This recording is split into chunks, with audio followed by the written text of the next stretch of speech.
നമസ്കാരം, എല്ലാവർക്കും സ്വാഗതം ഫലദീപികയിലേക്ക്. ഇന്ന് നമ്മൾ ചർച്ച ചെയ്യുന്നത് 2026 ഫെബ്രുവരി മാസം മീനം രാശിക്കാരുടെ, അതായത് പൂരുട്ടാതി, ഉത്രട്ടാതി, രേവതി നക്ഷത്രങ്ങളിൽ ജനിച്ചവർക്ക് വേണ്ടിയുള്ള പ്രധാനപ്പെട്ട 7 പ്രവചനങ്ങളാണ്. നിങ്ങളുടെ ആരോഗ്യം, വിദ്യാഭ്യാസം, പ്രണയം, ദാമ്പത്യം, കരിയർ, ബിസിനസ് എന്നിവയൊക്കെ ഇതിൽ ഉൾപ്പെട്ടിരിക്കുന്നു. രാശിചക്രത്തിൽ നിങ്ങളുടെ ജന്മരാശിയിൽ തന്നെയാണ് ഇപ്പോൾ ശനി ഭഗവാൻ നിൽക്കുന്നത്. ഇതിനെയാണ് നമ്മൾ 1-ാം ഭാവം എന്ന് വിളിക്കുന്നത്.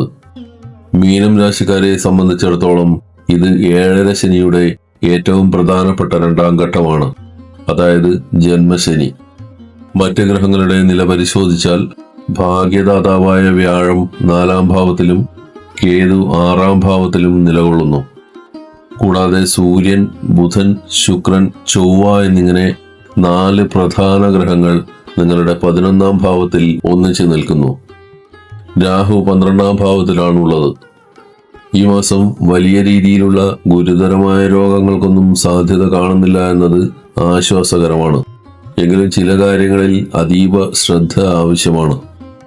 ശനി നിങ്ങളുടെ ജന്മരാശിയിൽ തന്നെ നിൽക്കുന്നതുകൊണ്ട് ശരീരത്തിന്റെ താഴെ ഭാഗങ്ങളിൽ, പ്രത്യേകിച്ച് കാൽമുട്ടുകൾക്കും കാലിന്റെ താഴെ ഭാഗങ്ങളിലും ചെറിയ രീതിയിലുള്ള വേദനയോ പുകച്ചിലോ അനുഭവപ്പെടാൻ സാധ്യതയുണ്ട്. കാര്യമായി ഒന്നും ചെയ്തില്ലെങ്കിൽ പോലും ശരീരം പെട്ടെന്ന് തളരുന്നത് പോലെയും വല്ലാത്ത ക്ഷീണവും തോന്നാം. ശനിയുടെ സ്വാധീനം മൂലം ഇടയ്ക്കിടെ ഉന്മേഷക്കുറവ് അനുഭവപ്പെടാൻ സാധ്യതയുണ്ട്. നിങ്ങളുടെ ഭക്ഷണക്രമത്തിലും ജീവിതശൈലിയിലും ചില മാറ്റങ്ങൾ വരുത്തുന്നത് ഗുണം ചെയ്യും. ഹോട്ടൽ ഭക്ഷണങ്ങൾ, എണ്ണയിൽ വറുത്തതും പൊരിച്ചതുമായ വിഭവങ്ങൾ എന്നിവ പരമാവധി ഒഴിവാക്കണം. ദഹന സംബന്ധമായ പ്രശ്നങ്ങൾ വരാതിരിക്കാൻ ഇത് സഹായിക്കും. ഭാവിയിൽ ഉണ്ടാകാൻ പോകുന്ന കാര്യങ്ങളെക്കുറിച്ചോ അല്ലെങ്കിൽ നിലവിലുള്ള പ്രശ്നങ്ങളെക്കുറിച്ചോ അമിതമായി ആകുലപ്പെടുന്നത് നിങ്ങളുടെ മനസ്സിനെ തളർത്തും. ഈ മാനസിക സമ്മർദ്ദം നേരിട്ട് ബാധിക്കുന്നത് തലച്ചോറിനെയാണ്. ഇത് ഇടയ്ക്കിടെ വരുന്ന തലവേദനയ്ക്ക് കാരണമാകും. കാര്യങ്ങളെ അതിന്റെ വഴിക്ക് വിടാനും മനസ്സിനെ ശാന്തമാക്കാനും ശ്രമിക്കണം. ജോലി തിരക്ക് കാരണമോ മറ്റ് കാരണങ്ങൾ കൊണ്ടോ കൃത്യസമയത്ത് ഭക്ഷണം കഴിക്കാതിരിക്കുന്നത് നിങ്ങളുടെ ആരോഗ്യത്തെ മോശമായി ബാധിക്കാം. വിശപ്പും ഗ്യാസ് ട്രബിളും ഉണ്ടാകുന്നത് തലവേദനയിലേക്ക് നയിക്കുന്ന പ്രധാന ഘടകങ്ങളാണ്. അതിനാൽ എത്ര തിരക്കുണ്ടെങ്കിലും ആഹാരം കഴിക്കുന്ന സമയം മാറ്റാതിരിക്കാൻ ശ്രദ്ധിക്കണം.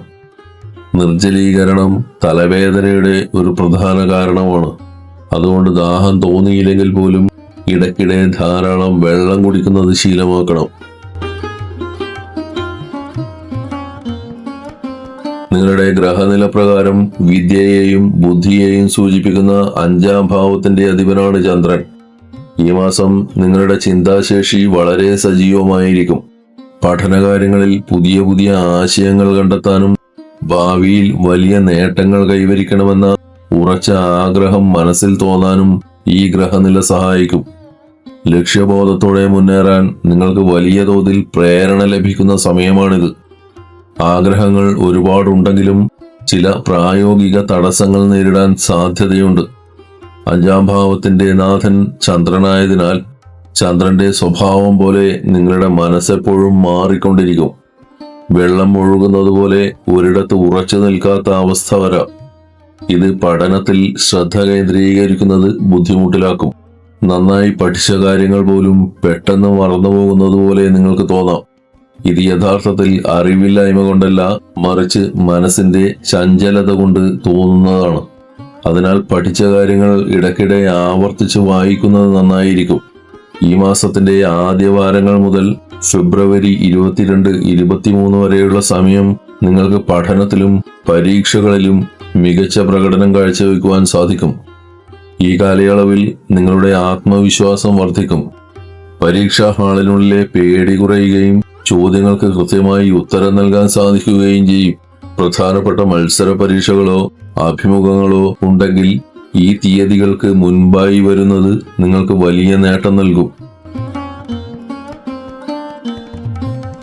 ഈ കാലയളവിൽ നിങ്ങളുടെ പ്രണയ ജീവിതത്തിൽ സമ്മിശ്രമായ ഫലങ്ങളാണ് കാണുന്നത്. പ്രധാനമായും നിങ്ങളുടെ രാശിചക്രത്തിൽ അഞ്ചാം ഭാവത്തിൽ ചൊവ്വയുടെയും സൂര്യന്റെയും സ്വാധീനം വരുന്നുണ്ട്.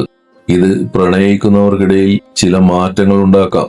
സ്നേഹമുണ്ടെങ്കിൽ പോലും അറിയാതെ തന്നെ നിങ്ങളുടെ പെരുമാറ്റത്തിൽ അല്പം പിടിവാശിയോ മുൻകോപമോ കടന്നുവരാൻ സാധ്യതയുണ്ട്. ഞാൻ പറയുന്നതാണ് ശരി എന്നൊരു മനോഭാവം ഈ സമയത്തുണ്ടായേക്കാം.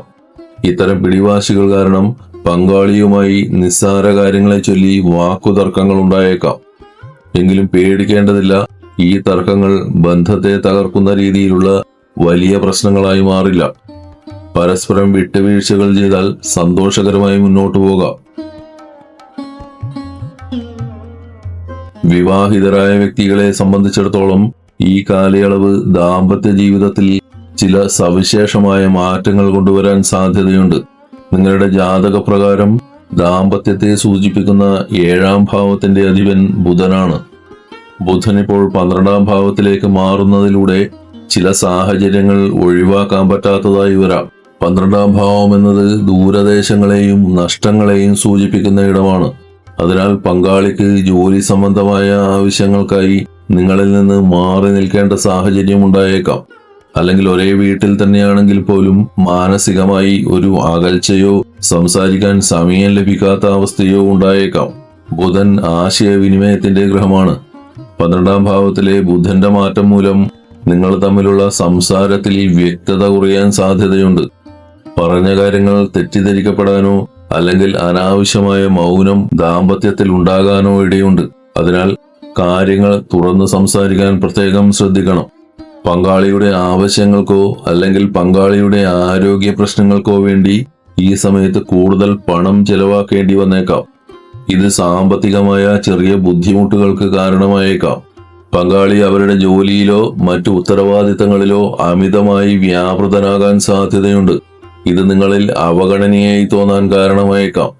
എന്നാൽ ഇത് സാഹചര്യങ്ങൾ കൊണ്ട് സംഭവിക്കുന്നതാണെന്ന് മനസ്സിലാക്കി പരസ്പരം വിട്ടുവീഴ്ചകൾ ചെയ്യുന്നത് നല്ലതാണ്. ചുരുക്കത്തിൽ ദാമ്പത്യത്തിൽ പരസ്പര ധാരണയും ക്ഷമയും ഏറ്റവും കൂടുതൽ ആവശ്യമായ ഒരു സമയമാണിത്. കാര്യങ്ങൾ സംസാരിച്ചു തീർക്കാനും പങ്കാളിയുടെ സാഹചര്യങ്ങളെ ഉൾക്കൊള്ളാനും ശ്രമിക്കുന്നത് ബന്ധം ഊഷ്മളമായി നിലനിർത്താൻ സഹായിക്കും. ജ്യോതിഷത്തിൽ ഏറ്റവും ശക്തമായ ഗ്രഹങ്ങളിലൊന്നാണ് ചൊവ്വ. നിങ്ങളുടെ ഗ്രഹനില പ്രകാരം ചൊവ്വ ഇപ്പോൾ 11ാം ഭാവത്തിലാണ് നിലകൊള്ളുന്നത്. ഇതിന്റെ പ്രത്യേകത എന്താണെന്ന് വെച്ചാൽ ഇവിടെ ചൊവ്വ ഉച്ചസ്ഥിതിയിലാണ്, അതായത് ഏറ്റവും കൂടുതൽ ബലമുള്ള അവസ്ഥയിലാണ് നിൽക്കുന്നത്. 11ാം ഭാവം എന്നത് ലാഭത്തെയും നേട്ടങ്ങളെയും സൂചിപ്പിക്കുന്ന ഇടമാണ്.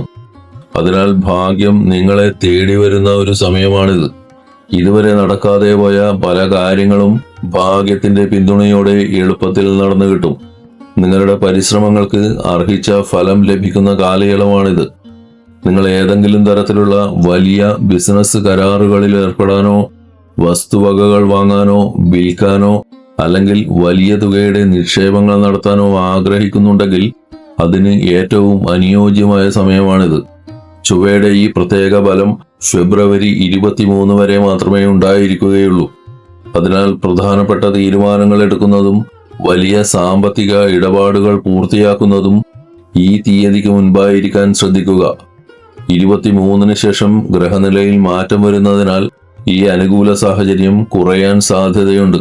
ഭാഗ്യം നിങ്ങളുടെ കൂടെയുള്ള ഈ സമയം ശരിയായി ഉപയോഗപ്പെടുത്തിയാൽ സാമ്പത്തികമായും വ്യക്തിപരമായും വലിയ നേട്ടങ്ങൾ സ്വന്തമാക്കാൻ നിങ്ങൾക്ക് സാധിക്കും. ജ്യോതിഷത്തിൽ ഏറ്റവും ശുഭഗ്രഹമായി കണക്കാക്കുന്ന വ്യാഴം ഇപ്പോൾ നിങ്ങളുടെ 4ാം ഭാവത്തിലാണ് നിൽക്കുന്നത്. അവിടെ നിന്നും വ്യാഴത്തിന്റെ ശുഭദൃഷ്ടി നിങ്ങളുടെ 10ാം ഭാവത്തിലേക്ക് പതിക്കുന്നു. 10ാം ഭാവം എന്നത് നിങ്ങളുടെ തൊഴിലിനെ അല്ലെങ്കിൽ കരിയറിനെ സൂചിപ്പിക്കുന്ന ഇടമാണ്. വ്യാഴത്തിന്റെ ഈ നോട്ടം ജോലിസ്ഥലത്ത് നിങ്ങൾക്ക് വളരെ വലിയ ഗുണങ്ങൾ നൽകും. ജോലിസ്ഥലത്തുണ്ടായിരുന്ന അനാവശ്യ സമ്മർദ്ദങ്ങളും ടെൻഷനുകളും കുറയും. സഹപ്രവർത്തകരുമായും മേലുദ്യോഗസ്ഥരുമായും നല്ല രീതിയിൽ മുന്നോട്ടു പോകാൻ നിങ്ങൾക്ക് സാധിക്കും. നിങ്ങളുടെ കഴിവുകളിൽ നിങ്ങൾക്ക് തന്നെ വിശ്വാസം വർദ്ധിക്കും. കടുപ്പമേറിയ ജോലികൾ പോലും കൃത്യസമയത്ത് ആത്മവിശ്വാസത്തോടെ പൂർത്തിയാക്കാൻ നിങ്ങൾക്ക് കഴിയും. നിങ്ങളുടെ ആത്മാർത്ഥമായ അധ്വാനം അധികൃതരുടെ ശ്രദ്ധയിൽപ്പെടുകയും അതിന് അർഹമായ അഭിനന്ദനങ്ങൾ ലഭിക്കുകയും ചെയ്യും. നിലവിലെ ജോലിയിൽ സ്ഥാനക്കയറ്റത്തിനോ ശമ്പളം കൂടാനോ ആഗ്രഹിക്കുന്നവർക്ക് ഈ സമയം അനുകൂലമാണ്. ഇതുമായി ബന്ധപ്പെട്ട കാര്യങ്ങൾ സംസാരിക്കാനോ അപേക്ഷകൾ നൽകാനോ മികച്ച സമയമാണിത്. മറ്റൊരു സ്ഥലത്തേക്ക് ജോലി മാറിപ്പോകാനോ അല്ലെങ്കിൽ നിലവിലെ ജോലി രാജിവെച്ച് പുതിയൊരു മെച്ചപ്പെട്ട ജോലിയിൽ പ്രവേശിക്കാനോ നിങ്ങൾ ആഗ്രഹിക്കുന്നുണ്ടെങ്കിൽ അതിനായി ഉടൻ പരിശ്രമിക്കണം. കരിയറിലെ ഇത്തരം പ്രധാനപ്പെട്ട നീക്കങ്ങൾ നടത്താൻ ഫെബ്രുവരി 13, 14 തീയതികൾക്ക് മുൻപായി ശ്രമിക്കണം. ഈ തീയതിക്ക് ശേഷം ഗ്രഹനിലയിൽ മാറ്റങ്ങൾ വരുന്നതിനാൽ അനുകൂലമായ അവസരങ്ങൾ കൈവിട്ടു പോകാതിരിക്കാൻ നേരത്തെ തന്നെ നീക്കങ്ങൾ നടത്തുന്നത് ബുദ്ധിപരമായിരിക്കും. ഈ കാലയളവിൽ ബിസിനസ് ചെയ്യുന്നവരെ സംബന്ധിച്ചിടത്തോളം ചില പ്രത്യേക വെല്ലുവിളികളും യാത്രകളും നിറഞ്ഞ ഒരു സമയമായിരിക്കും ഇത്. ഈ മാസം ബിസിനസ്സിൽ പണത്തിന്റെ ഒഴുക്ക് ചെലവുകളുടെ ഭാഗത്തേക്കായിരിക്കും കൂടുതൽ കാണുന്നത്. അപ്രതീക്ഷിതമായ ചിലവുകൾ ബിസിനസ്സിൽ കടന്നുവരാം. സ്ഥാപനത്തിന്റെ അറ്റകുറ്റപ്പണികൾക്കോ പുതിയ സ്റ്റോക്കുകൾ എടുക്കുന്നതിനോ അല്ലെങ്കിൽ മറ്റ് ഭരണപരമായ കാര്യങ്ങൾക്കോ വേണ്ടി വലിയൊരു തുക മാറ്റിവെക്കേണ്ടി വരും. അതിനാൽ സാമ്പത്തിക കാര്യങ്ങളിൽ കൃത്യമായ പ്ലാനിംഗ് ആവശ്യമാണ്. ബിസിനസ് വിപുലീകരിക്കുന്നതിനോ അല്ലെങ്കിൽ പുതിയ ഓർഡറുകൾ കൈക്കലാക്കുന്നതിനോ വേണ്ടി നിങ്ങൾക്ക് ധാരാളം യാത്രകൾ ചെയ്യേണ്ടി വരും. ഈ യാത്രകൾ അല്പം തളർച്ചയുണ്ടാക്കിയേക്കാമെങ്കിലും ഭാവിയിലേക്ക് ഗുണകരമായ പുതിയ ബന്ധങ്ങൾ സ്ഥാപിക്കാൻ ഇത് സഹായിക്കും. ദൂരദേശങ്ങളിലുള്ള വ്യക്തികളുമായോ സ്ഥാപനങ്ങളുമായോ പുതിയ കരാറുകളിൽ ഏർപ്പെടാൻ ഈ യാത്രകൾ കാരണമാകും. ഈ മാസത്തെ നിങ്ങളുടെ സാമ്പത്തിക ലാഭത്തെക്കുറിച്ച് പറയുകയാണെങ്കിൽ അത് 40% നേട്ടവും 60% ചെലവും എന്ന രീതിയിലായിരിക്കും. അതായത് നിങ്ങൾക്ക് ബിസിനസ്സിൽ നിന്ന് വരുമാനം ലഭിക്കുമെങ്കിലും അതിന്റെ നല്ലൊരു ഭാഗവും അപ്പോൾ തന്നെ പല ആവശ്യങ്ങൾക്കായി ചെലവഴിക്കേണ്ടി വരും. കയ്യിൽ വരുന്ന ലാഭം അനാവശ്യ കാര്യങ്ങൾക്കായി കളയാതെ ബിസിനസ്സിലെ അത്യാവശ്യ കാര്യങ്ങൾക്ക് മാത്രമായി ഉപയോഗിക്കാൻ ശ്രദ്ധിക്കണം. വലിയ ലാഭം ഈ മാസം ബാക്കിയാക്കാൻ ബുദ്ധിമുട്ടായിരിക്കുമെന്നതിനാൽ സാമ്പത്തിക അച്ചടക്കം പാലിക്കുന്നത് നന്നായിരിക്കും. ഈ വീഡിയോ നിങ്ങൾക്ക് ഇഷ്ടമായെങ്കിൽ ലൈക്ക് ചെയ്യുക, ഷെയർ ചെയ്യുക. കൂടുതൽ ജ്യോതിഷ വിവരങ്ങൾ അറിയുന്നതിനായി ഫലദീപിക സബ്സ്ക്രൈബ് ചെയ്യുക. എല്ലാവർക്കും നന്മകൾ നേരുന്നു. ഹരി ഓം.